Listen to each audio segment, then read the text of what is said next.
Daily. Taste the Daily.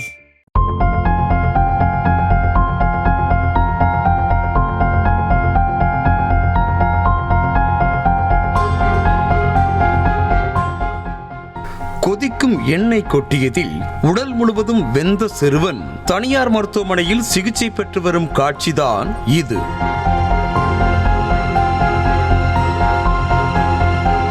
Salem மாவட்டம் ஏற்காடு அருகே உள்ள ஜரினாக்காடு பகுதியைச் சேர்ந்த இமானுவேல் கீர்த்தனா தம்பதிக்கு 6 வயதான ஷர்லினா என்கிற மகளும் 4 வயதான பிளஸ்வின் என்கிற மகனும் உள்ளனர். கார் ஓட்டுநராக பணியாற்றி வந்த இமானுவேல் புற்றுநோயால் பாதிக்கப்பட்டு கடந்த 2 வருடங்களுக்கு முன்பாக இறந்துவிட்ட நிலையில் கூலி மற்றும் சமையல் வேலைக்கு சென்று ஒற்றை தாயாக குழந்தைகளை காப்பாற்றி வருகிறார் கீர்த்தனா.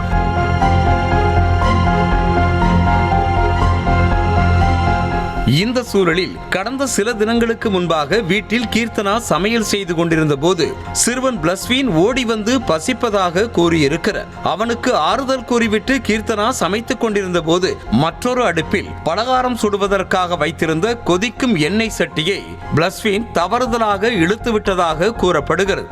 இதில் முகம் உட்பட உடல் முழுவதும் எண்ணெய் கொட்டியதில் சிறுவன் பலத்த காயமடைந்தார்.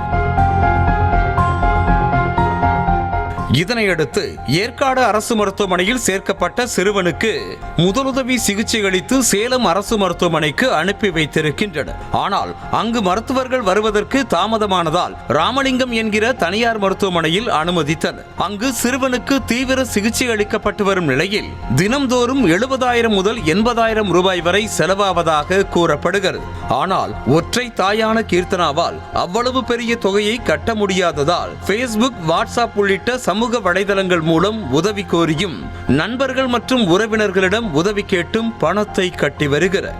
ஆனாலும் சிறுவன் இன்னும் கூடுதல் நாட்கள் மருத்துவமனையில் சிகிச்சையில் இருக்க வேண்டும் என்று மருத்துவமனை தரப்பில் கூறப்படும் நிலையில் பணத்தட்டுப்பாடு ஏற்பட்டுள்ளது. இதற்கு மேலும் 3 முதல் 4 லட்சம் ரூபாய் வரை செலவாகும் என கூறப்படுவதால் தனது மகனை காப்பாற்ற தமிழ்நாடு அரசின் உதவியை எதிர்நோக்கி காத்திருக்கிறார் ஒற்றை தாயான கீர்த்தனா. மேலும் தனிநபர்களின் உதவியை எதிர்பார்த்து காத்திருக்கும் கீர்த்தனா தனது மகன் எப்படியாவது பழைய நிலைக்கு திரும்பிவிட வேண்டும் என கலங்கிய மனதுடன் கூறுகிறார். ராமலிங்கால அட்மிட் பண்ணியிருக்கோம். இங்க ட்ரீட்மெண்ட் போயிட்டு தான் இருக்கு. செயற்கை சுவாசத்துல தான் தம்பி இவ்வளவு நாள் இருக்காரு. இங்க ஒரு நாளைக்கு வென்டிலேட்டர், ICU இதெல்லாம் சேர்த்து எங்களுக்கு ஒரு நாளைக்கு 80,000 70,000 அந்த மாதிரி போயிட்டு இருக்கு. நான் என் கணவரும் இல்ல, அவர் இறந்து 2 வருடம் ஆகுது. புற்றுநோயால இறந்துட்டாரு. அந்த வசதி அவ்வளவு ஹாஸ்பிட்டல் பார்க்கற வசதி இல்லாததுனால நாங்க தமிழ்நாடு அரசிட்ட வேண்டி கேட்டுக்கிறோம். என் பையன் நல்லபடி திரும்பி வரணும். அதுக்கு கொஞ்சம் நிறைய செலவாகுங்க சார். அதுக்காக எங்களுக்கு நிதி உதவி கூறி. Taste the Daily.